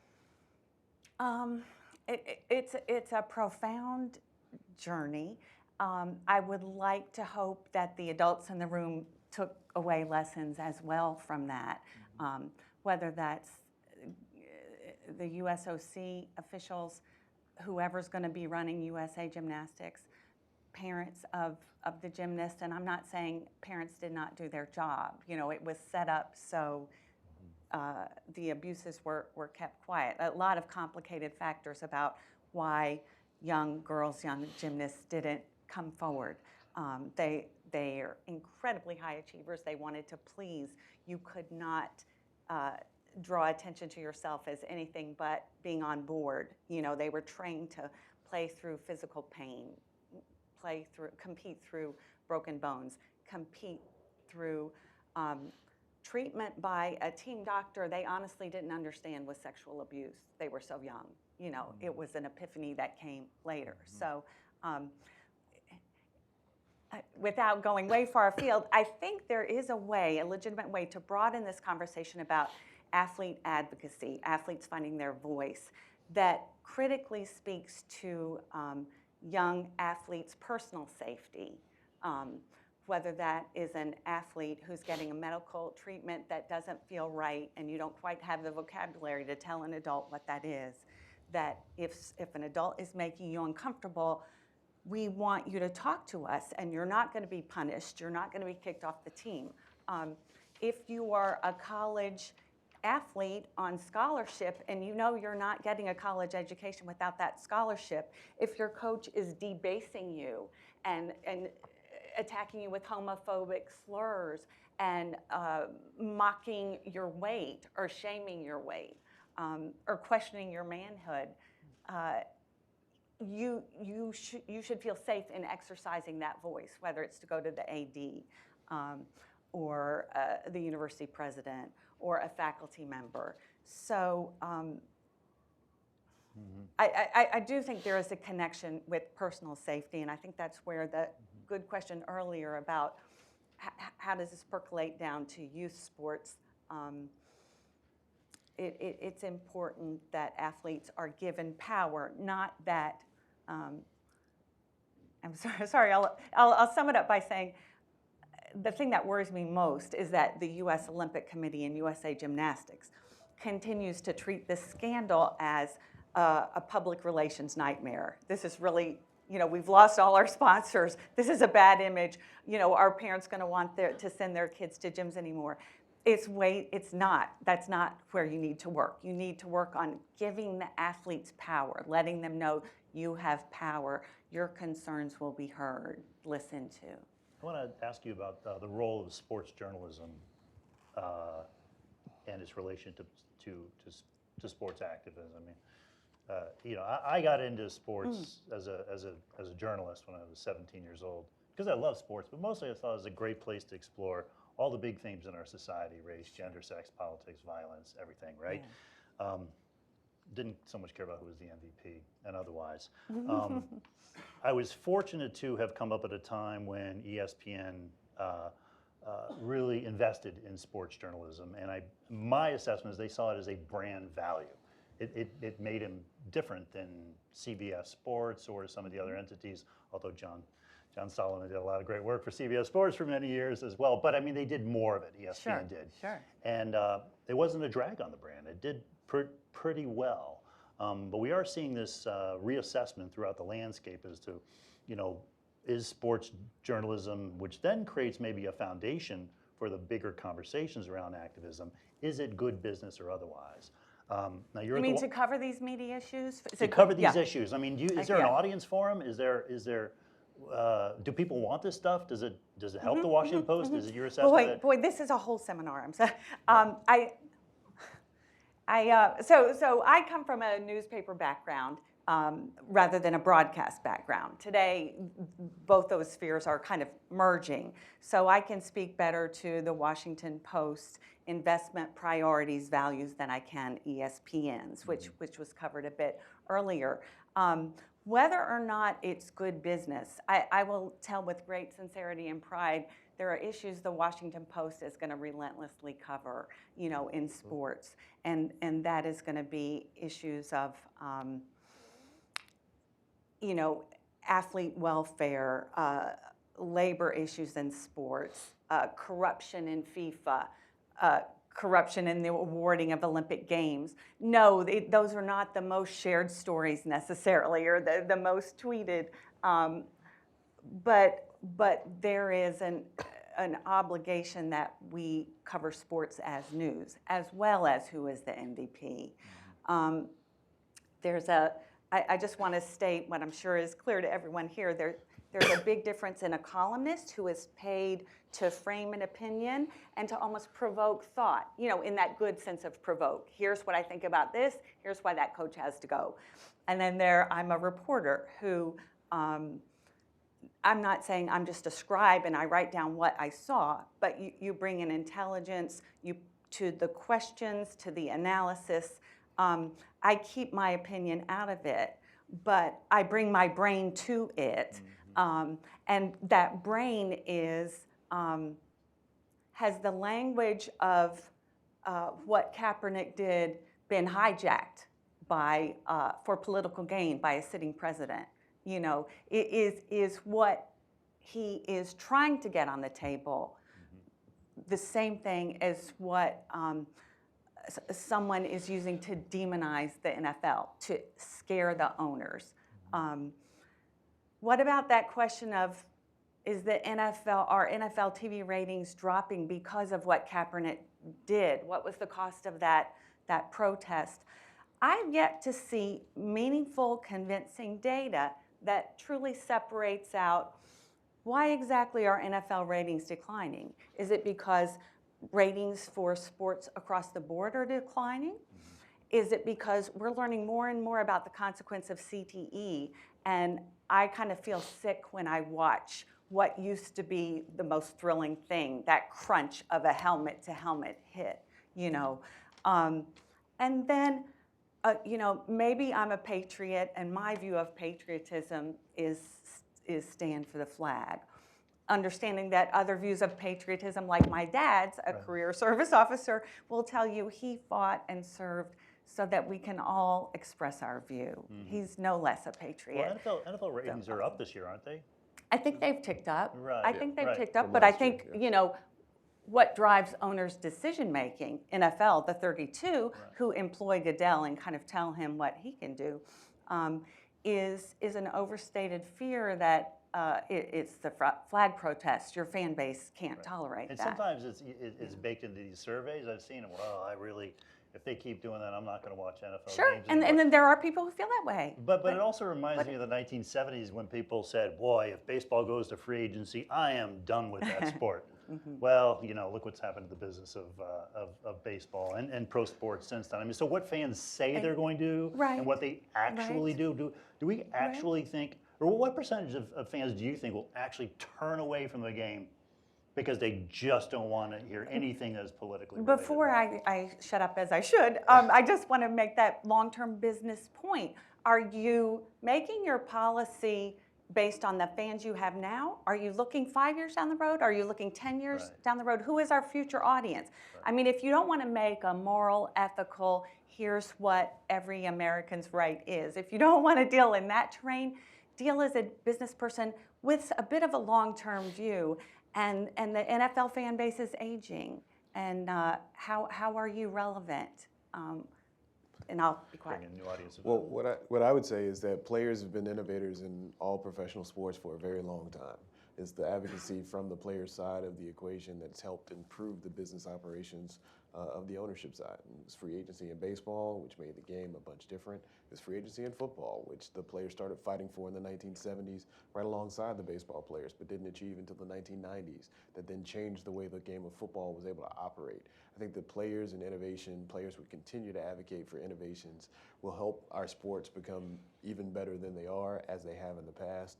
And I think that this latest avenue of innovation, including a voice to the people that are actually participating in the games, is going to be yet another innovation that's going to continue to adhere us to a better place, or move us to a better place in the 10, 15 years in the future. And maybe, I'm a pie in the sky guy because I'm a player guy, and I'm a player advocate, but I have to believe that these players will continue to use their voices in a way that'll improve our games and improve our ability to deliver a product that younger fans are looking for.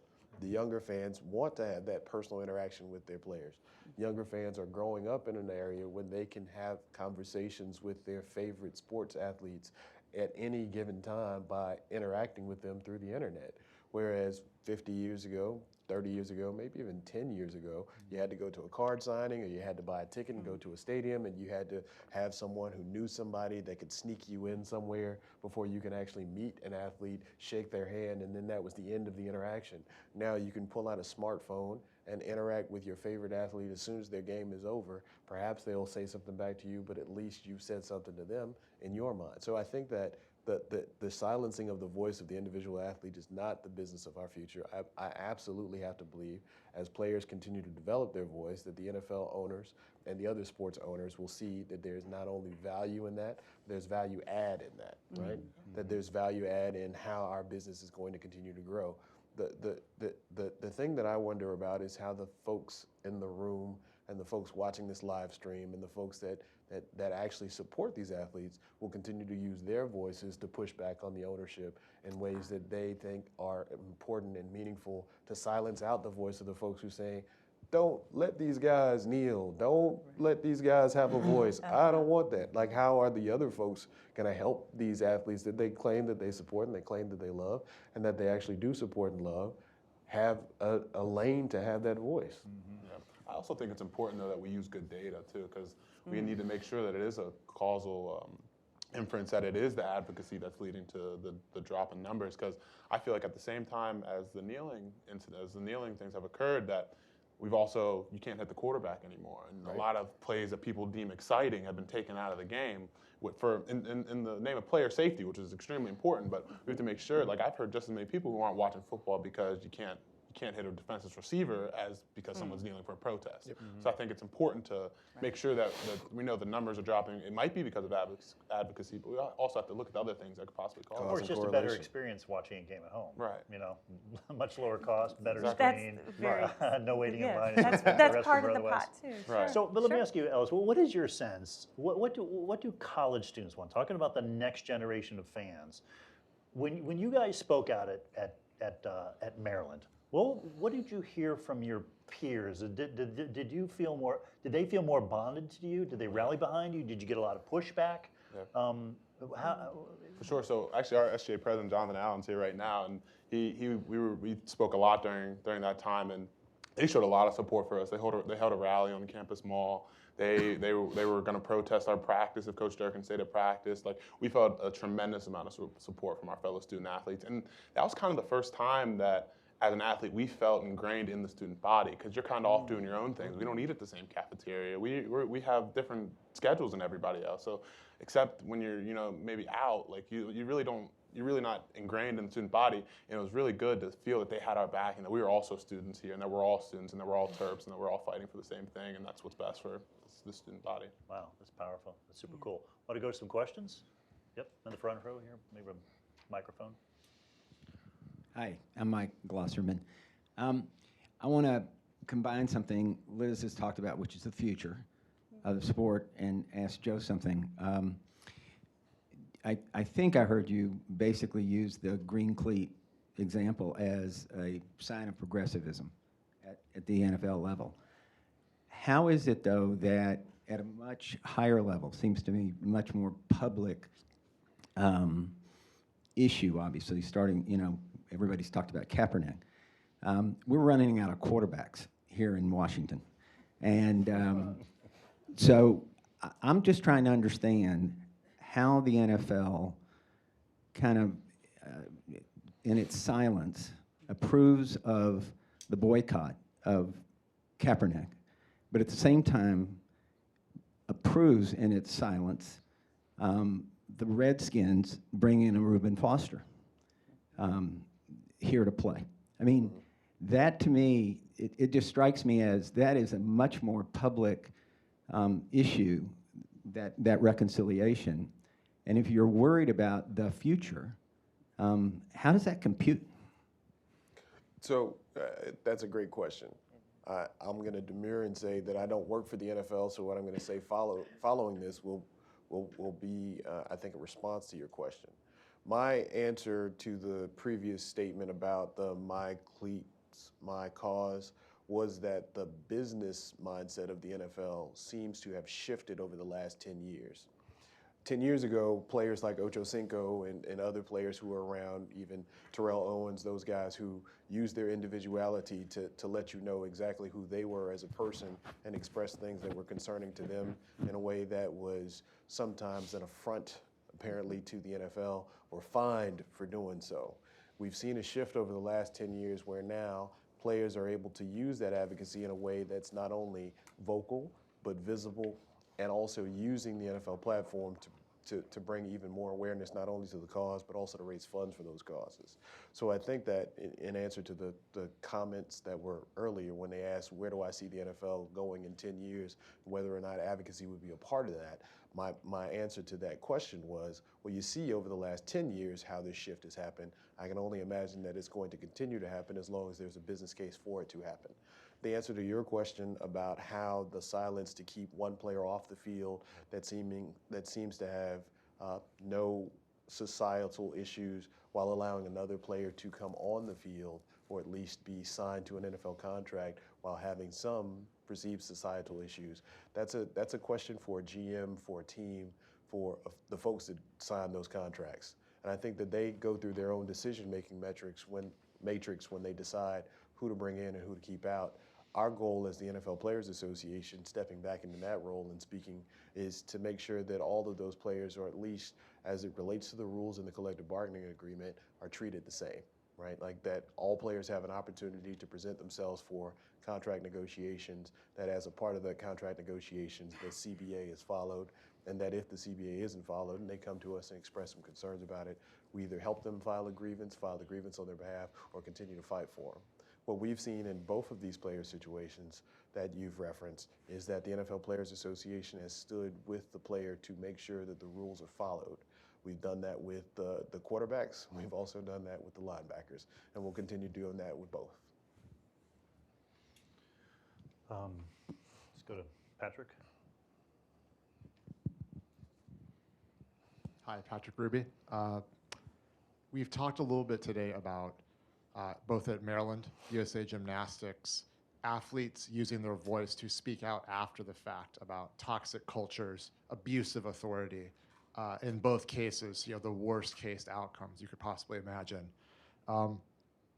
If players had more voice and power ahead of the fact, would we not see this kind of abuse and these kind of bad outcomes in the first place?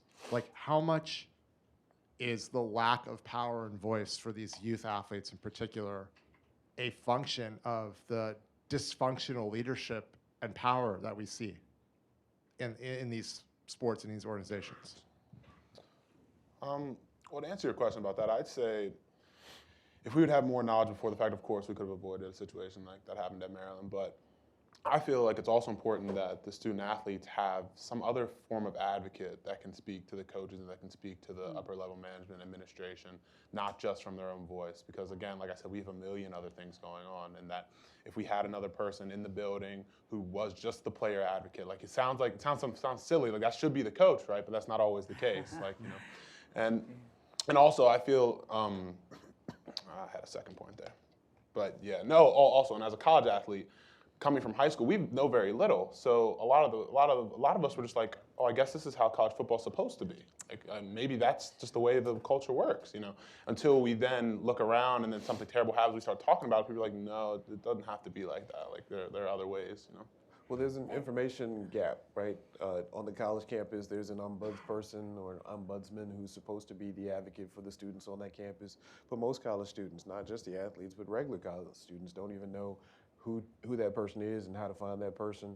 So again, I go back to saying we need to do a better job of educating folks about the opportunities that are around them, the people that are there to stand in the gap for them and with them, and how they can help student athletes find their voice and find the right way to exist on those campuses.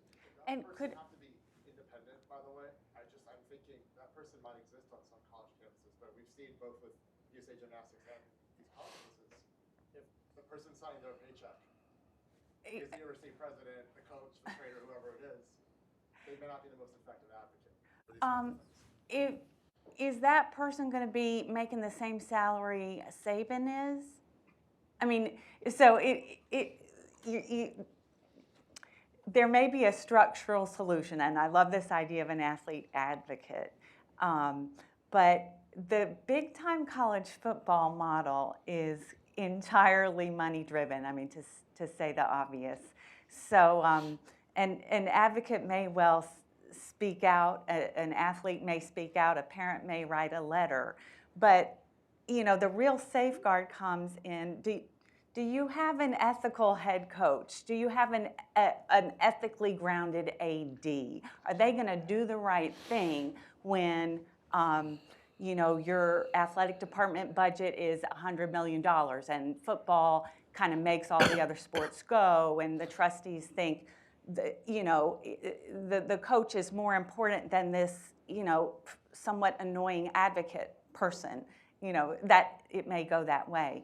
I was talking with Fred Bowen earlier before we gathered here, and he made the interesting point. I mean, I think any scenario where there's a vast pool of athletes and there's a ruthless winnowing and funneling system to get to where you all want to go, whether you're a 13-year-old gymnast, 18-year-old fifth-string quarterback, you're fighting a tsunami to convince that person that it's just hard to speak out and to go against the grain when people are looking for reasons to eliminate you. Well, you're a pain in the ass. You're someone annoying. So again, the athletes have to be empowered. They have to be educated, but somebody has to hire ethical coaches and reward them. I hope that doesn't seem too simplistic, but something has to happen on the hierarchy end too. Seems like to me. In the back. Thanks. Really interesting, and thanks so much for your insights. I'm Lex from Beyond Sport. I just have a question, and this is also to the other panelists. I don't know if they're still around. But we've talked and heard a lot about what it means to be an activist and permission and space to be an activist as an athlete. And I'm just wondering your guys' thoughts on the actual impact that these activists have made over the last year. What are your thoughts on that? Do you think that in this continuing to be a more and more divided nation that these athlete activists have made an impact on the issues that they care so much about? And further to that, do you think that they've perhaps contributed to the growing division rather than made a positive impact? Let's take that. I do believe that some athletes have contributed to the issues that they care about in ways that we wouldn't have seen before this current round of athlete activism.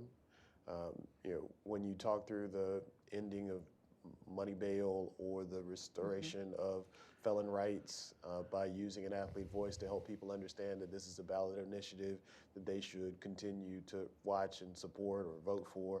Those are ways that we've seen, to the point that was made earlier, we've seen the data, the change has happened. Some of those things are directly attributable to the impressions that these athletes have made. Social media is a great avenue for us to see those impressions, and those impressions turn into action, and some of those things have happened in a way that we just simply didn't have a way to quantify before. Do I think that it's contributed to the divide in this country? I think it's contributed to the divide in the same way that having reports from the Washington Post about what's happening in the political scape allow people to go to their echo chambers and sound off in a way that other social media platforms have allowed them to sound off in those same echo chambers have contributed to. If you liked it, you liked it. And if you didn't, you didn't. And you went and yelled at the people that also didn't like it or did like it, and that's become a bigger thing for society's purposes. I know we've only got a couple more questions. Let's go. Mike? I'm Mike Wise. To Ton's point earlier, I thought he brought up a great one about the WNBA had a sisterhood, and he talked to her. And I'm wondering, like, to me, the elephant in the room seems to be raised a little bit where, I mean, the NFL, the people who protest are essentially African-American, and except for maybe Chris Long in Philadelphia, who was sort of lionized because of his race for standing up with his brothers, I don't feel like there's the same kind of brotherhood. And baseball's non-existent. There's nothing going on there.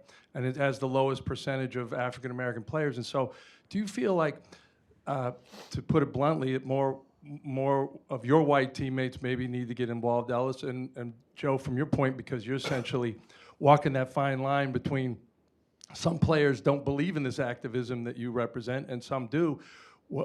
How do you get it across to everybody that this is a good idea, irrespective of their race? Need to, and I would build on that as well and say, is 10 years from now, 10 years out, will we see white athletes protesting as we currently see African-American athletes?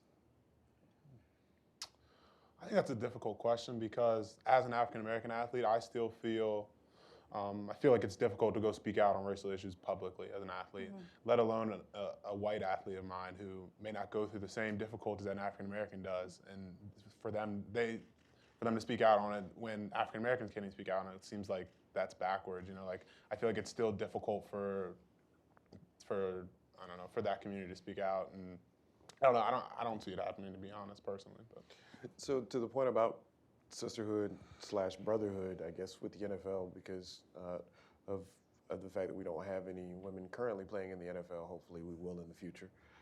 I think that I mean that. Hopefully, we will in the future.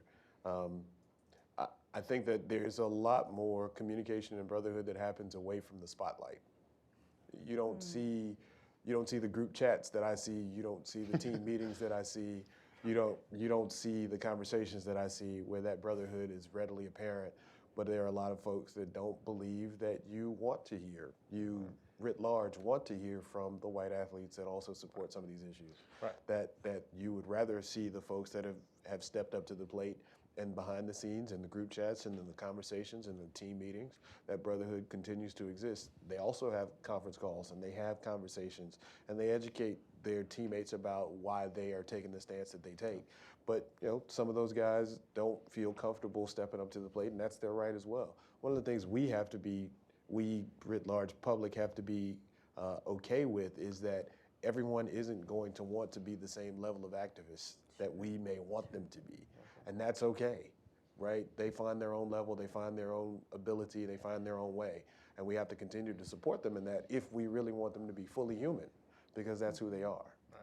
Yeah, I'm sorry if I comment on that too. I just want to make it clear that in a locker room, I can guarantee my white teammates care about how I feel and the issues that are important to me and the issues that affect me. That is 100% true. Like there's a brotherhood in a football locker room that, as he said, may not be seen. But they don't feel like it's their place to speak about it publicly. That might be the problem, but they definitely care and definitely are in tune to the issues that made them affect me as well. So I want to wrap up with one last question. It's the big step back one here as well. Yeah, Cheryl. She's jumping out of her seat. I think it's important, the advocacy question, it's just a great one.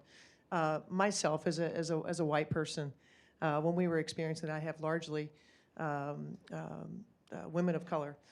And I could have done nothing, and we would have done nothing. And so it's the same for men advocating for women. Without that advocacy, it's an analogy that's similar but more severe in subject. A lot of men enjoy watching the WNBA. A lot of men won't go to the person next door and say they enjoy watching the WNBA. Okay? It's the same thing that you're speaking about. Why would a white person not feel it was their place to advocate for their brother if we're one people. Right. And so I think without advocacy, we're not getting anywhere. Yep. So I'm a WNBA fan, by the way. Absolutely. So one thing we haven't talked about here, one last question before we wrap up, and it's actually, honestly, the most important question. If, say, 10 years out from now, athlete activism, teams embracing it, leagues embrace it, it's a regular feature of our landscape. Is society in a better place? And I know the instinctive answer and the one everyone's expecting here is yes, society will be in a better place. But really, let's kind of think this through. And I'm not loading this. I'm not arguing one way or another. But what are the downstream impacts on our society? Are we in a better place, or are we a more contentious society? How do we assess the? Look into your crystal ball here for me, Joe. Well, I'm a lawyer. My answer is going to be it depends. It depends on a number of factors that won't solely be determined by the level of activism from athletes. However, the level of activism from athletes will continue to push us in a way and in a place that I think will be better than we are today.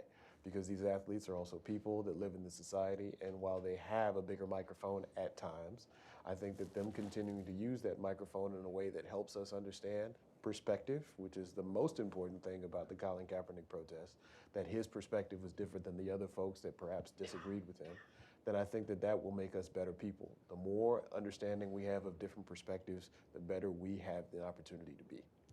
I agree. I think you use a sentence, society would be more complete. It'll be more whole if everyone understands all the different issues that are going on. And sports are a great realm and it's a great avenue that brings everyone together in one space, And so I think if this activism continues, we'll be a more knowledgeable population. We'll be a more caring and giving population to one another. Absolutely. I mean, athletes enjoy a wonderful platform, an enviable platform, and the capacity they have to inspire us all. I will never play in the NBA, but I'm so inspired by those who do, and football players who I see. I think if we circle back to how our time together began with the 4 NBA players opening the ESPYs, I found that deeply, deeply moving. So you could never get me to believe that if each American is given full voice to express their passions and their concerns and ways in which they see we can be a better country, that cannot possibly be a bad thing. And if you want me to see a scenario where that is divisive, then we've lost our country altogether because we're not listening. I also want, Joe. I was, just as a point, I think that we spent a lot of time talking about team sports athletes and big sports athletes, but I'd also say that there's some individual sport athletes that are also doing some great work on activism. Some of the young skateboarders out there, some of the young individual sport, even some of the esports folks are doing some great activism around some of these same issues, and they just don't get the same voice. I have to say that personally because my younger brother was, I had a young brother who was killed by police in Los Angeles, California about 2 years ago. He was a young skateboarder who was trying to help his community, the skateboard community, be better.